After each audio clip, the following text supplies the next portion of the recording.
साथियों, खबरों का सागर में आपका हार्दिक स्वागत है। मैं हूं आपका अपना जगदीश असीजा और मेरे साथ हैं गौरीशी स्वामी राजेंद्रानंद महाराज जी, जो गाय के लिए अपना जीवन लगाए हुए हैं और गौ कथा करने में आज यहाँ उपलाना पहुंचे हुए हैं।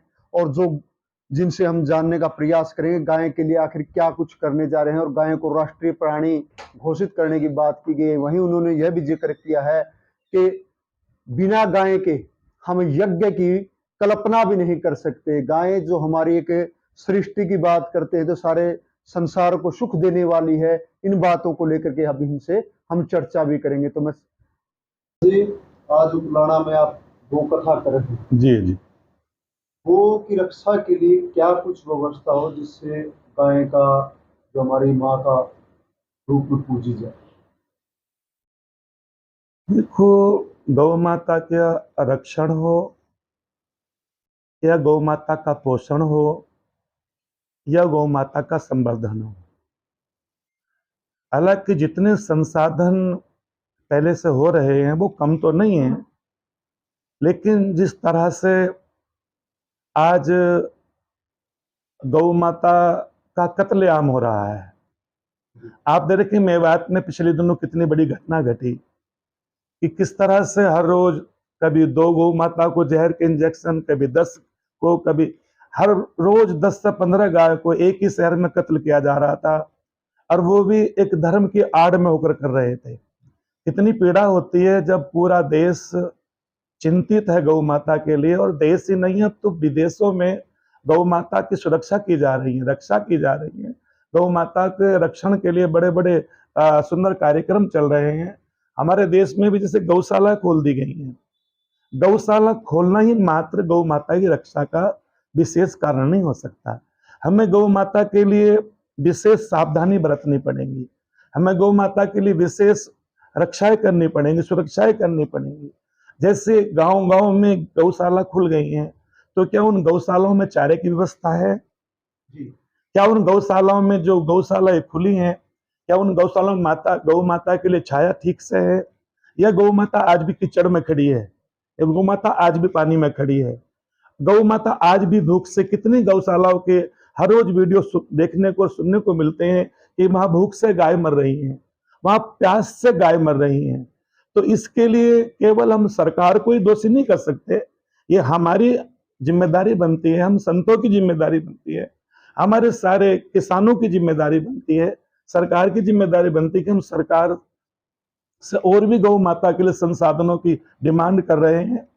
यही हमारी इच्छा रहती है कि हमारी गौ माता, जब हमने उसे माँ कहा है, काउ इज मदर कहते हैं हम लोग, गावा विश्वस्य मातरम हम लोग कहते हैं, गाय पूरे विश्व की माँ है। तो क्या जो माँ को सम्मान देना चाहिए वो गौ माँ के प्रति हमारा सम्मान हम दे पा रहे हैं? या गौ माँ की जिस तरह से हमें सेवा करनी चाहिए हम कर पा रहे हैं? जब तक गौ माता दूध देती है हम उसको घर में रखते हैं, जब गौ माता दूध देना बंद कर देती है तो गले से उसकी जेवड़ी निकालकर हम सड़कों पे छोड़ देते हैं। तो हमारी जिम्मेदारी बनती है, पहले तो गाय को छोड़ते थे, आजकल तो बछड़ी हो या बछड़ उसको भी साथ छोड़ देते हैं। इस तरह हमारी जिम्मेदारी भी बनती है कि हम इतना बड़ा हमारे परिवार को चलाते हैं तो एक गौ माता के लिए और व्यवस्था कर दें, अपने परिवारों में भी कर दें। हम तो सरकार से भी डिमांड करते हैं, किसानों से भी डिमांड करते हैं, साधु संत महापुरुषों से प्रार्थना करते हैं कि आप सारे साधु संत महापुरुष, हालांकि बहुत बड़ा काम महापुरुष कर रहे हैं, लेकिन वो समय कब आएगा जब साधु संत महापुरुष अपने अपने आश्रमों के सुखों को छोड़कर, अपने अपने आश्रमों से बाहर निकलकर सब एक होकर गौ माँ के लिए हम काम करेंगे। और जिस दिन सारे भारत के साधु संत सड़कों पर आएंगे गौ माँ की सुरक्षा के लिए, तो मुझे लगता है कि वो दिन दूर नहीं रहेगा जब गौ माता बहुत अच्छे से सुरक्षित हो जाएगी। जी महाराज जी, आपने आश्रम में गाय की बात की। आज कितने संत महापुरुष जो आश्रम में गायों का संवर्धन कर रहे हैं, उसका पालन पोषण कर रहे हैं, इसके आप मैं पुनः प्रार्थना कर सकता हूँ। वैसे तो मैं जहाँ आश्रम में जाता हूँ मुझे वहाँ गौओं के दर्शन होते हैं, लेकिन जिस तरह से हम लोग हजारों कथावाचक हैं, अगर हम सब कथावाचक एक एक दो दो गौशाला को भी गोद ले लें तो मुझे ऐसा लगता है हमारी गौ माता बहुत सुरक्षित हो जाएगी। हम चूंकि अब मेरा इतना बहुत वर्ष हो गए हैं। आज लाखों गौ माताओं की सेवा हम लोग करते हैं। आज हमारी तरह सब या ऐसे बहुत सारे हमारे संत हैं। मेरे प्रेरणा स्रोत पूज्य पास स्वामी महेश मुनि जी बोरे बाले बाबा जी रहे, जो बहुत सिद्ध महापुरुष थे।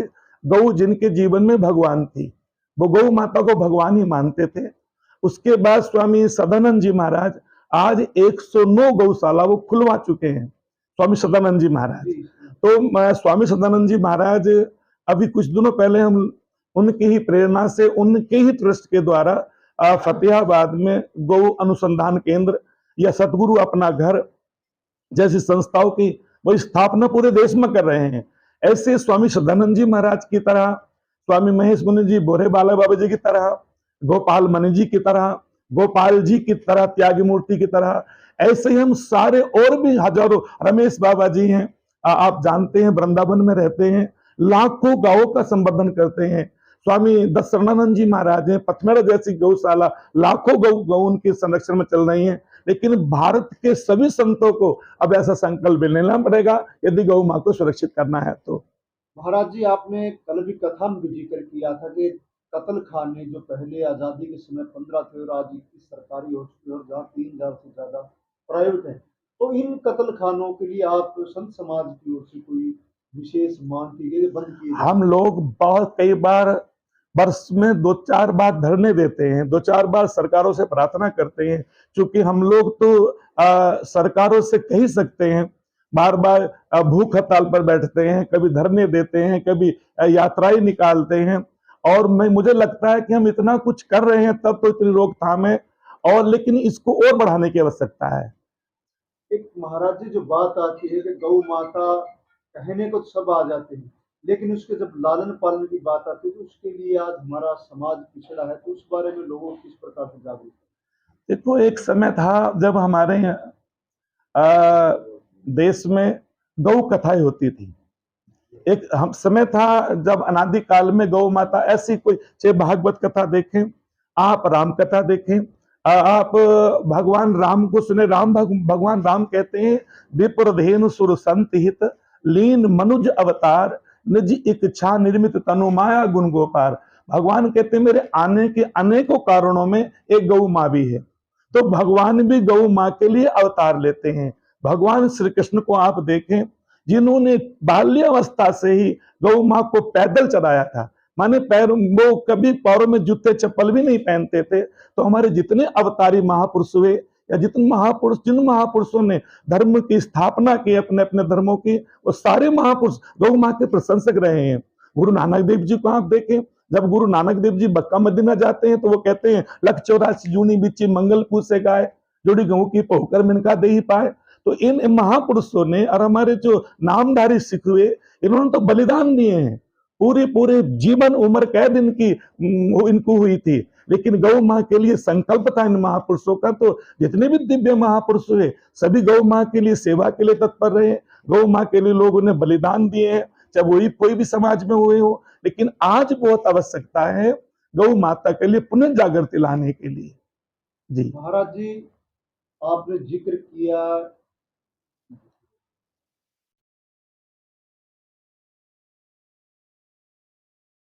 जी, तो नेता लोग वो इसको बचाने के लिए अभी तक आगे नहीं आ रहे, गाय माता जो कटती जा रही है। नहीं देखो, गौ माँ नेता आगे आ रहे हैं। पहले एक समय था हरियाणा में, आप जहाँ मैं विशेष मेरी गौशालाएं रहता हूँ मैं, हरियाणा में एक समय था गौ माँ के खुलेआम कत्लाम होते थे। लेकिन अब जब से हमने देखा है अपने ये मनोहर लाल जी खट्टर साहब की सरकार आई है, तब से उन्होंने कितना पाबंदी लगाई है। आप खुलेआम कत्ल नहीं हो सकता, अरे आम गौ माँ का गोश्त नहीं बेच सकते कहीं, और उसके लिए कितना बड़ा सजा का प्रावधान उन्होंने किया है। सरकार भी जागृत हो रही है, ऐसी बात नहीं है। लेकिन अभी और आवश्यकता है, जैसे मान लीजिए हरियाणा में ही बहुत अच्छी गौ सेवा, लेकिन बहुत सारे ऐसे प्रांत हैं जहां गौ माँ के प्रति इतनी निर्दयता का जो है भाव रखते हैं। आप सोच सकते हैं कभी जो गौ माता के कोख में बछड़ा होता है, उस कोख के बछड़े को निकालकर उसको कत्ल करके उससे लोग जो है ऐसे कुछ, जैसे बहुत सारे चमड़े के पर्स बनाते हैं, बहुत सारे जैसे आप मिष्ठान उपयोग करते हैं। मैं बताना नहीं चाहता, मीडिया के माध्यम से दिल दुखता है, लेकिन आज कितनी जगह गौ माँ के प्रति निर्दयता का भाव है, मन देखकर भी सुनकर भी हृदय द्रवित हो जाता है। तो यह जो भाजपा की सरकार है, ये भी गौ माता कहती है, तो अभी तक इसको गौ माता को माता का या मतलब प्राणी का दर्जा देने में पिछड़ी क्यों रह रही है? इस बारे में आप क्या कहें? मैं तो बार बार ये कहता आया हूं कि आप जब आपका संकल्प ही रहा है, और केवल भाजपा का नहीं, मैंने कहा कि जब महात्मा गांधी, जब देश आजाद नहीं हुआ था, तो महात्मा गांधी जी ने कहा था कि मेरे देश पर गौ कत्ल सबसे बड़ा कलंक है, जैसे ही देश आजाद होगा हम इस कलंक को हटाएंगे। लेकिन मुझे नहीं लगा देश आजाद भी हो गया और ये गौ माँ का कत्ल का कलंक हमारे देश से हटा। केवल केवल कुछ धन के लालच में, और चूंकि हम लोगों ने गौ माँ के लिए हमारे संविधान में लिखा है कि काउ इज ह्यूज एनिमल्स, तो हम देखते हैं जब गाय उपयोगी पशु है, तो जो संविधान में लिखा है, हम चाहते हैं कि संविधान की उस लाइन को क्यों नहीं चेंज कर सकते हैं? क्यों नहीं उसमें गौ माँ को, एक गौ माँ को प्राणी का, गौ माँ को राष्ट्र माता का दर्जा मिले, ताकि गौ माता सुरक्षित हो, गौ माता रक्षित हो, उसका संवर्धन हो, उसका पोषण हो। सब चाहते हैं, देशवासी भी चाहते हैं, नेता भी चाहते हैं, सरकारें भी चाहती हैं, लेकिन पता नहीं क्यों वो उधर कदम बढ़ा भी रहे हैं, लेकिन जिस फुर्ती से वो काम होना चाहिए नहीं हो पा रहा। आपने जिक्र किया था कि गौशालाओं की वृद्धि व वृद्धाश्रम की वृद्धि समाज के लिए अच्छी नहीं, ऐसा क्यों? क्या? गौशालाओं की वृद्धि और वृद्धाश्रमों की वृद्धि मतलब हाँ, मैंने ये कहा था कि जो गौ माता है या जो गौशालाएं हैं, हमारे बहुत प्राचीन काल में गौशालाएं नहीं होती थी। हर गृहस्थी में किसी में 100 गाय पलती थी। जहां मेरा जन्म हुआ वहां 50-60 गाय पलती थी। लोग पहले 100 गाय रखते थे, चूंकि उस समय गोचर भूमि खाली होती थी, गोचर भूमि पे कब्जा नहीं था। अब लोगों ने गोचर की भूमि पे लोगों ने कब्जे कर लिए हैं। तो हम तो प्रार्थना भी करते हैं, जैसे सुप्रीम कोर्ट का आदेश है कि गोचर की भूमि को मुक्त कराया जाए। पूरा देश के साधु संत डिमांड करते हैं कि गोचर की भूमि को खाली कराया जाए। गौ माँ को चरने का, गौ माँ को बैठने का स्थान नहीं रहा। तो अब जैसे जैसे भूमि गिरती चली गई, वैसे वैसे गौ कम होती चली गई, तो गौशालाएं बढ़ती चली गई। जो सुरक्षा गौ माता को घर में मिलती है, वो गौशाला में नहीं मिलती है। अब जैसे माता पिता के लिए मैंने कहा वृद्धाश्रम बनाना कोई देश की वृद्धि नहीं है। अब माता पिता वृद्ध हो गए, उन्होंने पाल के बड़ा किया, उन्होंने जन्म दिया, अब बुढ़ापे में उनको वृद्धाश्रम में भेज दो, तो हमारी कौन सी संस्कृति कहती है, हमारे कौन से संस्कार कहते हैं? जिन माता पिता ने जन्म दिया, जिन माता पिता ने पालकर बड़ा किया, उन माता पिता को वृद्धाश्रम भेज दो। हम उनकी सेवा नहीं कर सकते, हम उनसे उनके प्रति नकारात्मक भाव रखते हैं। तो ये वृद्धाश्रम बनना भी मेरे देश के लिए बहुत अच्छा नहीं है, मेरी संस्कृति के लिए। मेरे संस्कार तो मातृदेवो भव, पितृदेवो भव, आचार्य देवो भव, और मैं तो कहता हूं अतिथि देवो भव, राष्ट्र देवो भव।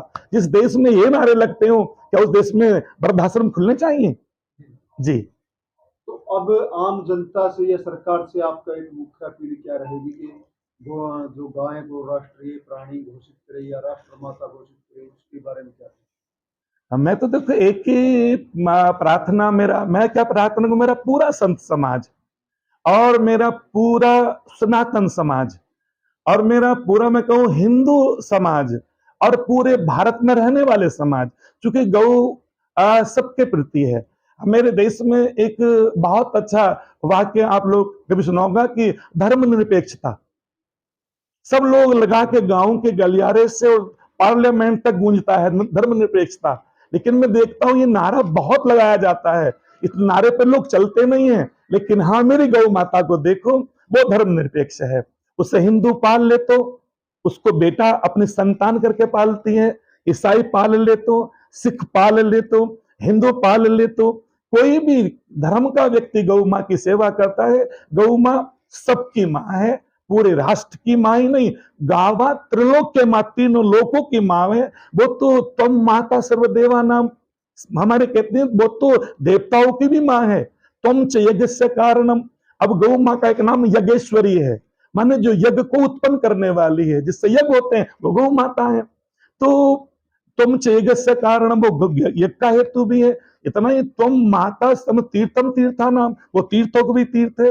तो ऐसी गौ माँ के लिए हम सबको एक होकर, धर्म से ऊपर उठकर, हमारे जैसे राष्ट्र धर्म है ऐसे ही हम गौ माँ के लिए धर्म की भावना रखें, तो गौ माँ रक्षित भी होगी।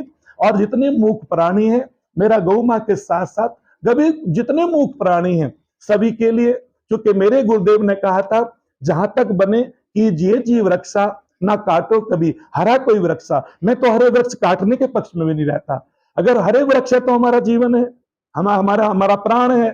तो मैं तो हरे वृक्षों से लेकर जितने भी मूक प्राणी है सभी के लिए, पर्यावरण के लिए मैं हमेशा प्रार्थना करता हूँ। सभी महापुरुषों के चरणों का मैं तो दास हूँ।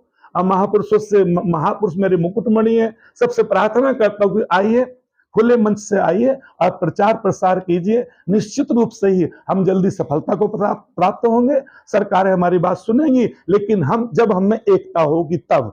महाराज जी, एक धर्म की बात आती है कि मुस्लिम समुदाय इसको मांस के रूप में खाता है, जो इसका कत्ल खाने की जो सबसे बड़ी बात मैं पुनः आपसे निवेदन करूं, आप कहते हैं कि मुसलमान सारे मुसलमान नहीं खाते हैं। हमारे संगठन में बहुत सारे मुसलमान हैं जिन्होंने 300-400 गाय पाल रखी हैं। वो आज भी हमारे गौ संगठनों में काम करते हैं। और बहुत अच्छी बात मोहम्मद साहब ने कहा था, गौ का गोश्त खाना हराम है। किसने कहा था? मोहम्मद साहब ने कहा था। गौ का गोश्त खाना हराम है, वो शरीर के लिए हानिकारक है, वो शरीर के लिए अच्छा नहीं है। इसलिए तो हम निवेदन करते हैं कि ऐसा कोई भी, किसी भी धर्म संस्थापक के लिए, किसी भी दिव्य महापुरुष के लिए ऐसा कोई महापुरुष ने गौ माँ की प्रशंसा ना की हो और गौ माँ की सेवा ना की हो। जी जी, हमारे साथ थे गौ ऋषि राजेंद्रानंद महाराज जी, जिनसे हमने जाना कि गाय के बारे में क्या कुछ किया गया और गाय के हमें संरक्षण को लेकर क्या करना है। और कोई जाति धर्म नहीं कहता कि गाय की हत्या हो, लेकिन जो बात आती है, जो लोग इसका हत्या करते हैं या कत्ल करते हैं, तो ऐसा गलत हो रहा है। और सभी से हमारी प्रार्थना है कि गाय की संरक्षण, सबसे बड़ी बात तो इसका गौ अमृत पिए। और जो सबसे गाय का जब हम गौ अमृत पिएंगे तो उसकी, गाय की अपने आप ही एक सेवा का भाव होगा और सभी घर में गाय पालने का काम करेंगे। तो मैं सभी साथियों से निवेदन करूंगा, खबर को शेयर करें, कमेंट डालें। मैं हूं आपका अपना जगदीश। धन्यवाद।